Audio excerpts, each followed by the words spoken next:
Children of the world, parents of the world, this is for you. I'm Rowena. And I'm April. We are best friends and moms to 5 young athletes and sisters to Olympic champions. We have a mission to inspire our kids and your kids through the stories of champions. Who am I? I am a champion. Who am I? I am a champion. Who am I? I am a champion. Okay, you guys, I am so excited because I get to introduce my very own sister, Julia Mancuso, to the show today. Not only is she a champion in my mind and in so many other people's minds, but she's also a huge inspiration for Rowie and I to do this podcast, just like Tora was. So we got to grow up with the two of you, and you guys are just literally like the champions in our minds. And so we just love you guys, and we're so excited to have you here. For those of you guys that don't know Julia, she is an alpine ski racer, which I actually was an alpine ski racer too. We grew up in Lake Tahoe, California, and she is a 4-time Olympic champion. She won gold in Torino, 2 silvers in Vancouver, and then a bronze in Russia, which makes her the most decorated female Olympian in alpine ski racing for the United States as of today, which is 2021. She's also a mama to little Sunny, and she has another little one coming. And she's a wife to Dylan, who is my brother-in-law. We just obviously love them. She's my best friend, and she is such an inspiration to children in ski racing and to everyone in her life. In fact, her motto is just be yourself. She has her own podcast called Just Be Yourself with Julia Mancuso. So we're so excited to have you today, Julia. Oh, thanks for having me. And it's so fun you guys are doing this. We are pumped already. Julia, when I first laid eyes on you, probably when you were 15, you've been inspiring me since that day. But tell our listeners, the young ones, I'm sure everyone's wondering, how did you get started? You're good at so many sports. Like, how was it ski racing? Tell us the story. Well, I definitely give all of that credit to my parents. They are amazing and were the real people who just realized in their own life that sports and being outside and being in nature and moving your body was really the best possible, I guess, thing you could do in your life. I felt like they totally just wanted us to ski and encouraged us to ski, but it wasn't so much a product of like, we need to be ski racers than the environment we grew up in, just living in a small town in the mountains and encouraging us to go out and love it. And I think the addiction to adrenaline sports was like my main driver for sure. And having an older sister to sort of lead the way, that was huge as well. But I know just trying other sports, I mean, they tried to get us into lots of team sports. I mean, like I said, movement was a huge part of our life. My mom made sure we were busy all the time, and I did so many sports, but I think what really got me with skiing was the freedom and the adrenaline and the rush of it, because, you know, tennis was just so boring to me, and I loved soccer, but it also wasn't as inspiring. It wasn't action packed. It wasn't like the freedom of gliding down the snow and the exhilaration and thrill of what skiing brings to me. So I know that I'm always like a super competitive person, and that I was always loving just action and sports, but there was something about the adrenaline aspect and the being outside and challenging just myself part of skiing that I loved so much. What I would love for you to share, because I totally agree. I mean, we literally grew up at the base of a mountain. So it was like, that was what we were doing. And we just are so blessed that we got to have that opportunity. And I think because I am the older sister, what has been always so amazing is watching you have these visions for your success in skiing and how you have basically been able to almost like manifest everything. And so tell everybody a little bit about how you even learned how to do that, and maybe even tell a little story about some visualization poster that you drew, because I think that is one of the coolest stories ever. Well, I think a part of the reason that my mental game was so strong and that just like our parents had this drive, well, especially our mother had this drive to teach us about that kind of stuff, was because we didn't have a very easy childhood. our background was our father went to prison when I was in kindergarten, and our parents got divorced shortly after. And, I know it's not something that like, I can't say that by having a difficult childhood was what got me to that place, because I think that if you have amazing supportive parents and your childhood seems kind of easy, I think you can get to the same place. I don't think you need to have adversity in your life to need to find those sort of tricks. But I do think that it's something we should all remind ourselves is that, you can always make any situation bad. I think like as kids, especially, like even though from the outside now looking back, we had this incredibly tough childhood.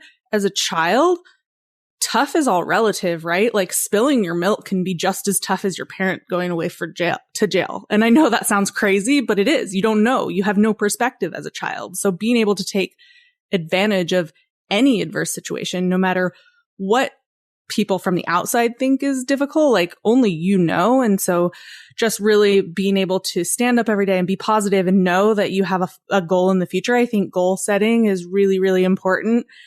And kind of creating a vision for yourself. So our mom always taught us how to be positive. Like I said, was coming because we had a lot of outside influences that seemed negative at the time. She always encouraged us to be positive, encouraged us to look on the bright side, encouraged us to reevaluate and look what we actually wanted in the future. So for me, I, of course, had this older sister that was super popular, super successful. And I grew up in a town where we actually held the Olympics, and there was just all these signs that were influencing me on, like, where do I see myself when I am older? And of course, watching videos, I think it's even more accessible now. We watch videos of the very best in the world. You can watch World Cup races in skiing. You can watch anything on TV of professional athletes to inspire you. So you have that vision right at your fingertips. It's so easily accessible. And so for me, we used to just have the videos. We would watch World Cup winning runs, and we'd have posters of the champions in our locker room. And one day when we were just waiting for the weather to go away, I took the poster, and part of me was making a joke about it, but I took that poster and I drew on the backside that I was going to do everything. It was Tommy Moe, who's a double Olympic medalist and much older than me. And I took that as inspiration, was like, well, I'm going to do everything that he did, but better. And that was kind of where the inspiration of the poster came. So it was sort of a combination of me manifesting for sure, but it was also just not being afraid to put it out there. I didn't care. I thought it was funny, but also fun, because I like dreamt that. And I was like, okay, this is going to be me. This is my poster. And I left it up and I turned that around and I just put it right back up where his poster was and was like, that's going to be me. Oh, I didn't know that end part of the story when you had it up in the room.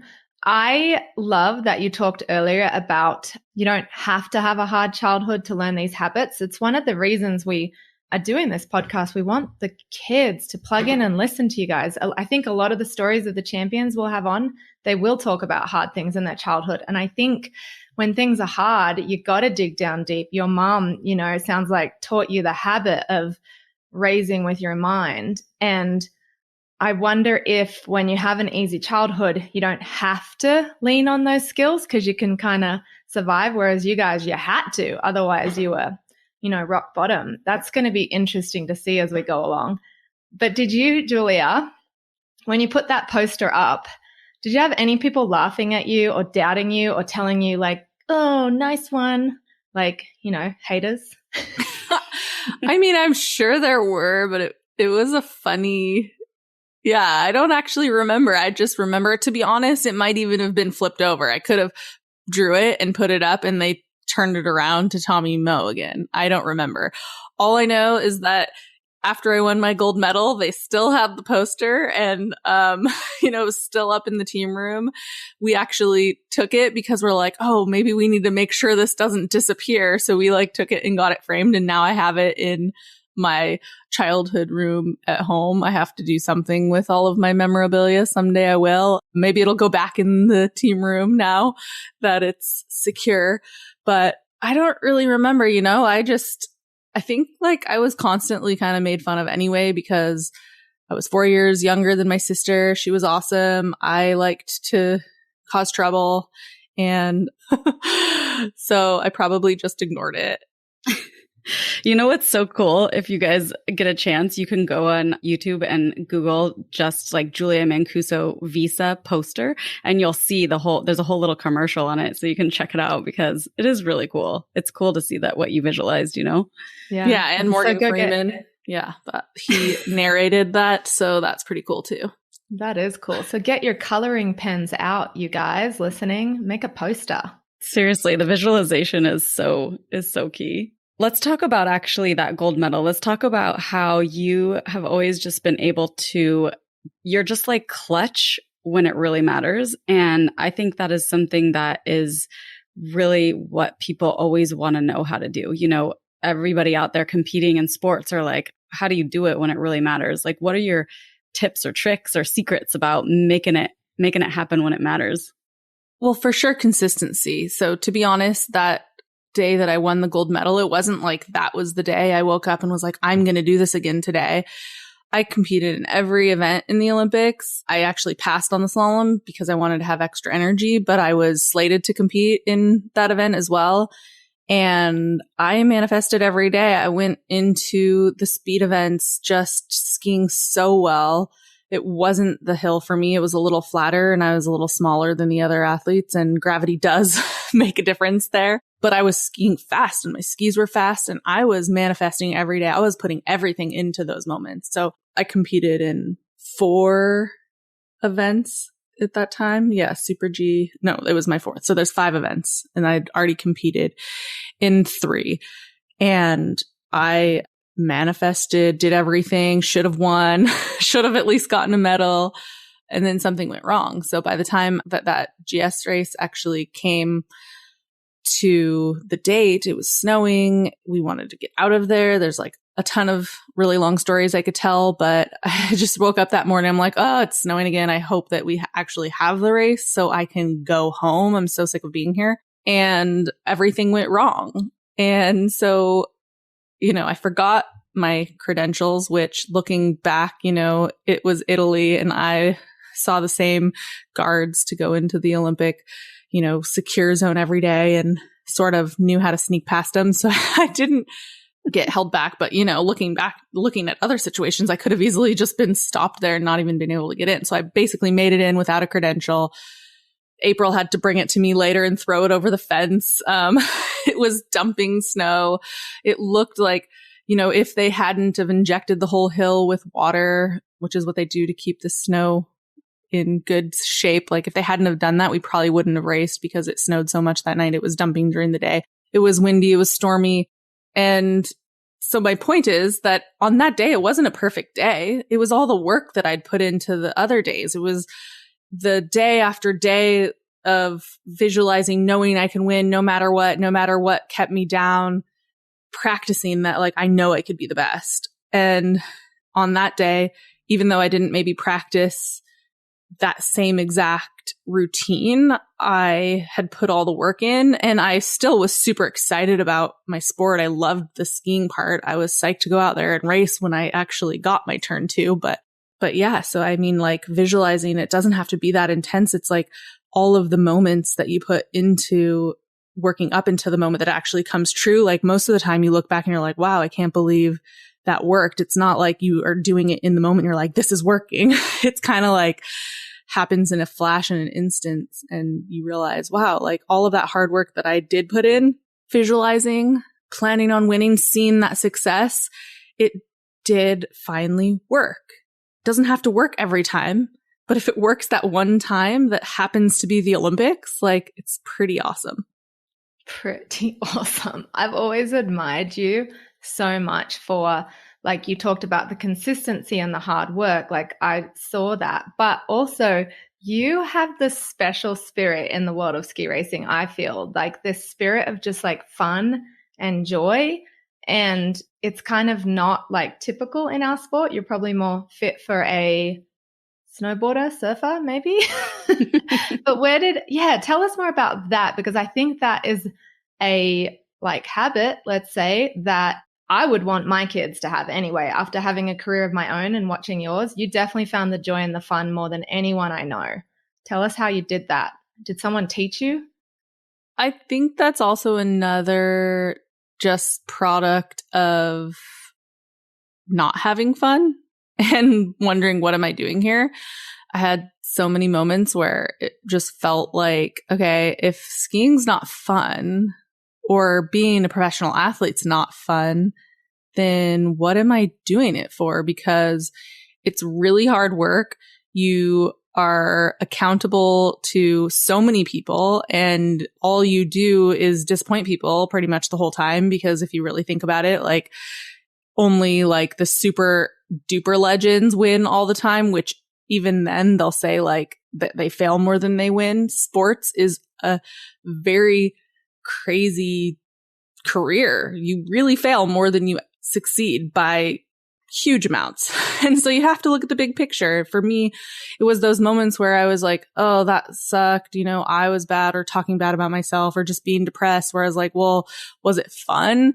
Did I enjoy being out there? And it was almost as if the attitude that I took away from the day was how I felt about the day. So by saying, yeah, that was a lot of fun, I wish I could be better, and try to change my mindset all the time. And I talk a lot about putting up stop signs, because I think our mom, a huge thing that she taught us is thoughts are things, and they become bigger. You know, the more you think about how much things suck, the more things are going to suck. So I really tried to change my perspective and have fun. And it made me think back to my childhood and realize, you know, I loved skiing because it was fun. And I chose a sport that I loved because it was fun. And I chose that to be my career because it was so much fun. And, you know, another really interesting thing about most sports is like, you're done at such a young age. You have to compete. You put your body through the ringer, and you have to perform at such a high level. And then all of a sudden, I mean, some sports you even hit 20 and you're old news or done. So you have to for me, it's just kind of realizing the bigger picture and taking a step back and taking it all in, and just being so grateful for the opportunity to actually get to do something that is so inspiring and fun. And I think that that's also a really good place to check if you really love it. Like, I would never encourage someone to be a ski racer that doesn't love skiing, because I truly believe that we can all have in our lives what we cherish and value the most. And that can be your career. That can be the sports you participate in. It's just finding what you really, really love and being honest with yourself. I love it. It's always been so fun just even going to all the competitions with you, because we do always have so much fun, and you always have so much fun. But I know there have been times when it hasn't been fun. And I think that that's something that is great for people to hear, just like that. Like, how do you pull yourself back up when it's not fun? And how do you, cause I saw you do that so many times, where it wasn't always fun, but you still did it, and you still managed to figure out how to make it work, you know? Well, that I think also ties back into that, like finding what you love and remembering those moments. So as much as we can learn lessons from things that break us down, or moments in a sport that just really feel like, this is so terrible, I can never get through this, really cherishing the good times and the good sessions. So I think it's just as important to learn from your mistakes as to really appraise and applaud yourself when you have successes and really revel in them. I think that that was something that I really tried to do as much as I could, because I realized, you know, these don't come around very often. So it's not being cocky. It's not being like over excited. It's just really appreciating it and celebrating the wins. The wins are really so hard to come by, and it's worth celebrating, and it's worth remembering that feeling and taking a moment to take it all in, and remembering, okay, when things are going bad, I do this because they can also be so rewarding and go so well. That is a mic drop moment right there. Thank you. That's going to help a lot of kids, Julia. Seriously, these tools that are natural to you, not everyone knows them. I love when you talked about being an athlete and having so many people in your court and disappointing. so many people, I bet you there were a lot of voices in your ears at times telling you what to do, what was right, what was wrong.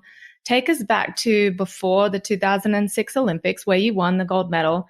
I know there were some voices in your ear telling you to do some things that had you not listened to your own intuition, your life would be very different. Am I right?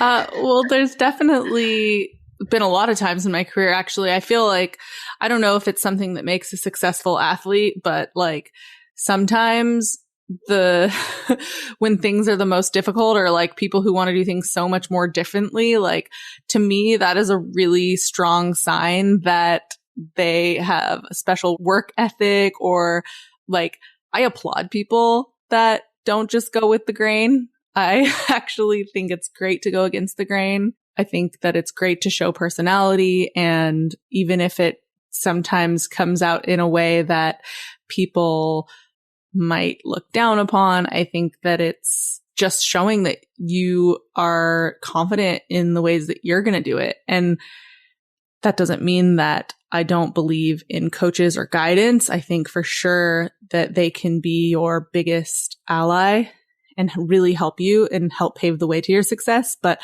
I do believe that we as individuals at a very young age have incredible intuitions and really know what's right for us. And we just need guidance. You don't need someone to tell you what to do. You need to listen to your heart. You need to listen to your intuition. You need to go with your gut, as they say, even if you think it's a little bit different, and explore where that path takes you. Because I really always found that the best athletes, even around me, were the ones that were like maybe a little odd or were doing something a little different. They weren't just the ones that showed up to the team every day and did exactly what their coaches said. And then we're just like, oh, wondering why they couldn't do like why they're not getting better, or this and that. Like, I think it takes a lot of individual gumption as well. And so as, you know, a parent now and as a coach, like when I am talking to other kids, that's kind of what I always say is like, don't always just listen to what your coaches say. Take what they're saying and internalize it and sort of think of how you're feeling or what you think you need to do. And then talk about it. I think the best partnerships with athlete coach relationships are more partnerships. They're not dictatorships. They're there to guide, to lead, to help, but not just to tell you what to do. But as an athlete and as a kid, as an older athlete as well, like you need to be able to articulate what you really want too, and what you want to do and what you want to get done. And you have to articulate your ideas. Like you can't just hold that stuff inside. I think communication is huge in improving. Yeah, I love it. Was it your gut telling you not to have that hip surgery that I'm pretty sure was recommended, right, before the 2006 Olympics? Am I remembering right? Oh, yeah. Well, that was a ways before, actually. I was told that it was? Okay. I had hip dysplasia and that I would never be an Olympian because it just wasn't possible. Like my body wasn't going to take me there. I would never be strong enough, etc. And I don't know, that just seems so far out there to me that it wasn't like at the time I wasn't really in pain. Like I had a little pain, but it was definitely just something I was looking into. It wasn't something that I was like, oh, I'm debilitated yet. It was just, okay, like let's explore and see, why am I always having this weird little hip pain? And so it was kind of easy decision for me to put that aside for a while. Thank God I did, because that did not define any bit of my career. Yeah, wow. You have always been so good at listening to your intuition about everything, and that you continue to do that. And it's something that I really look up to you for, because it is a powerful thing. And the amazing thing is that as we talk to more and more athletes, interviewing them in this, that seems to be a common thing, actually, is to follow your intuition and be yourself. And that is something that you are so good at. What would you go back and tell your 10-year-old self? I feel like that's when you and I probably weren't really getting along that well, but so maybe I would tell your 10-year-old self, don't worry, we're going to be besties one day. But besides like it not being about me, what would you tell your 10-year-old self when it comes to just the whole ski racing thing? Well, I definitely remember everything around that age. And the biggest theme for me was patience, because I wanted everything in that moment.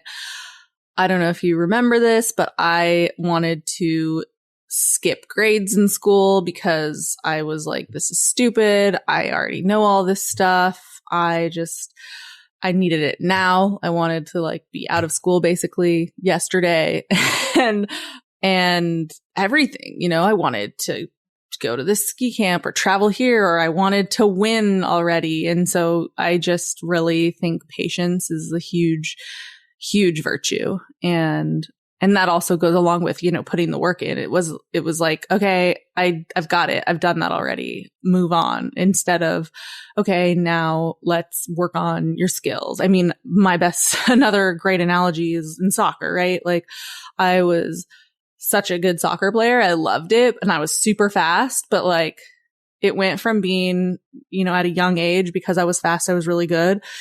And I just wanted to like score goals. And then all of a sudden, in high school, I'm going to these camps. Like I still was invited to the Olympic development camps or whatever, but I got there. I'm like, oh my God, my skills suck. Like I can't dribble the ball. I can't do any of these ball skills because I was just so fixated on, you know, getting the ball in the goal.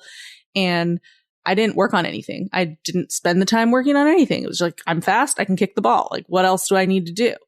And the actual like building your skills and that stuff takes time, and it's like really annoying and boring. And, you know, at least for me it was. And so, yeah, looking back, I would say, you know, take the time to perfect each little skill. And another perfect example is in skiing. I hated drills. I thought drills were like the stupidest thing ever. And I would be like, you can fail me all you want. I'm not doing your stupid whirly birds. And so, yeah, I was just like patience and to enjoy the journey a little more because I just wanted everything right then and there.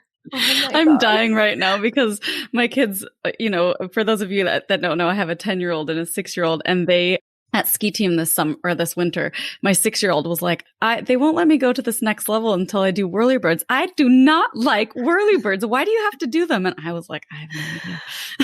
Ask Julia. Didn't realize you hated those too. I didn't either. Now I'm thinking I did the wrong thing because I told my kids, I was like, you're probably not made to be ski racers if you hate drills because that's what it is. And I let them quit because they hated drills too. Oh my gosh, this is hilarious. No, I was like hated drills. I actually refused because they started to do this like base testing. I don't know. They had this thing where like you'd get a skill from 1 to 5 and you had to have a certain amount of letters. Like when I was on the Devo team, I'm like, see you later. Like I don't do this.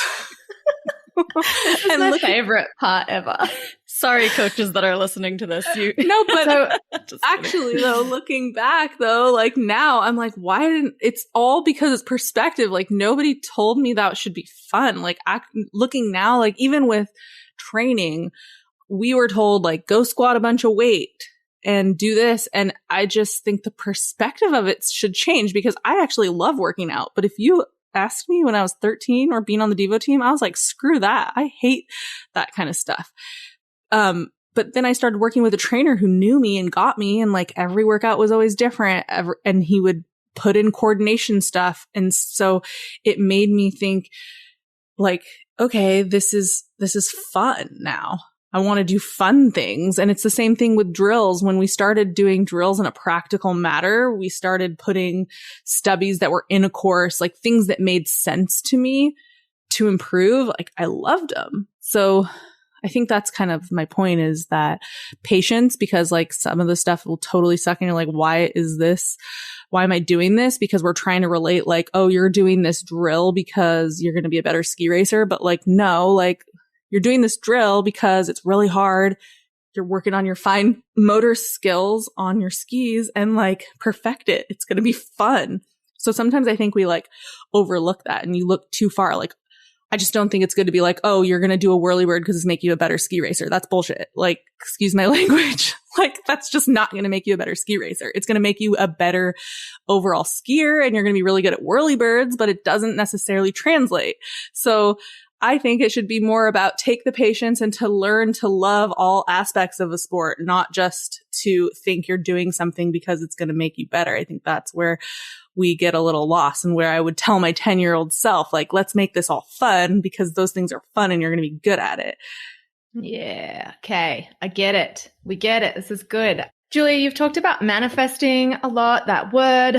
Maybe you can break down a little practical stuff for the young listeners. Like, do you have any pre-race rituals, prep? Like, is there music? Is there food that you eat? Is there lucky underwear? Is there, just talk us through that. So it took me a while to get into a pre-race routine, kind of like the drills. I was like, whatever, I'm just going to show up and ski.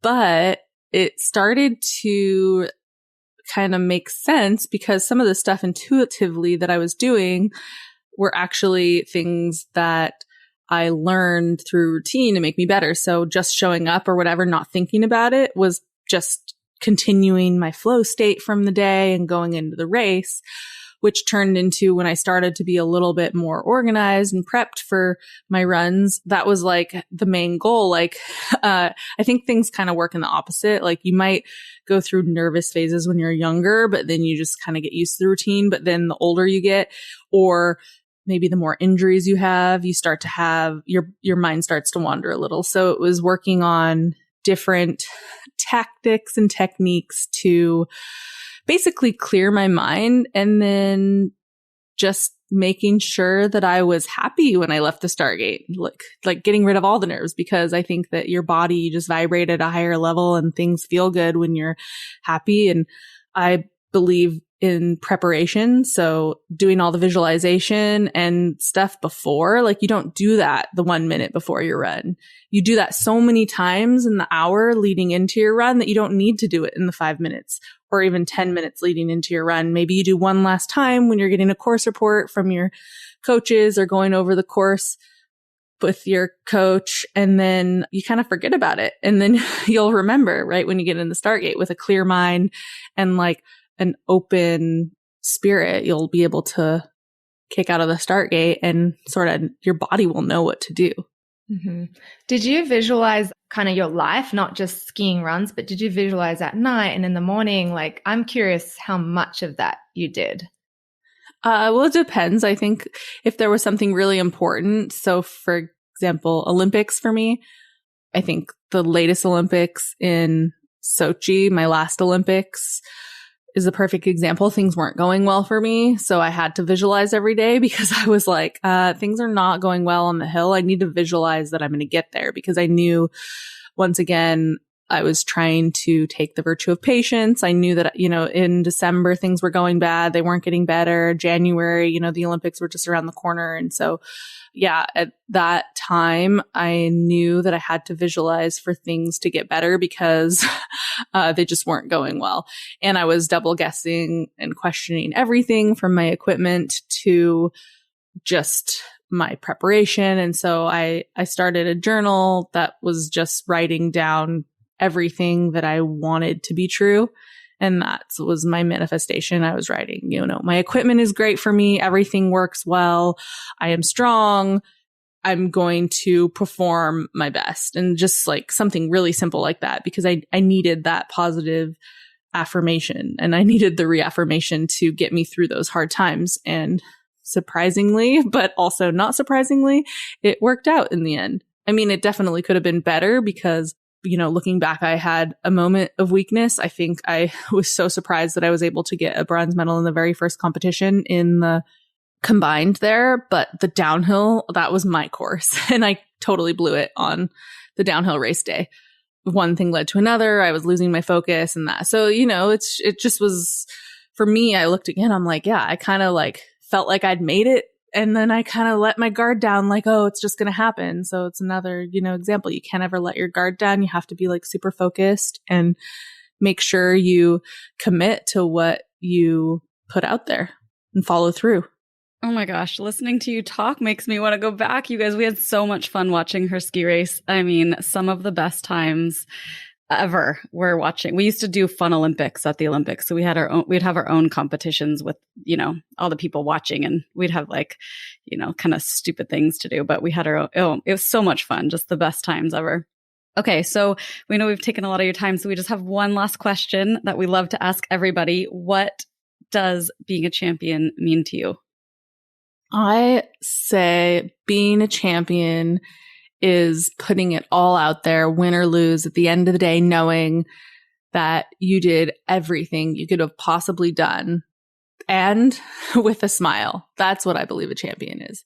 You know, for me, if I can start every day with a smile and end every day with a smile, then I'm a champion at life. I love that. I love it, Julia. It's so beautiful to watch you as a mother, and we are so grateful that you are in with our vision. You've been one of our biggest cheerleaders as we begin this to give back to the kids. I know that not every kid who listens to every athlete will be like, that's my person, but there's going to be a few kids out there who literally, they're going to listen and you're changing their life today. I love your joy. You inspire me to be a more fun mom and live in that like super attractive power that you literally are. I'm just grateful for you and that all the kids out there get this heart and spirit today too. Thank you. Thank you guys. This is so fun. And yes, to all the kids, like really everything is possible. And don't ever let anyone tell you that it can't be fun. Because I think that's like the biggest thing in life is that we can have fun in any pursuit. Thank you so much for listening to I Am a Champion podcast. Make sure to rate, review, and subscribe to the show. We are on all platforms and we really appreciate it. You can also find us on IG and TikTok at I Am a Champion Podcast and YouTube at I Am a Champion. Until next time, remember you are all champions, leaving you with high fives, big hugs, and big belief. April and Rowena. Who am I? I am a champion.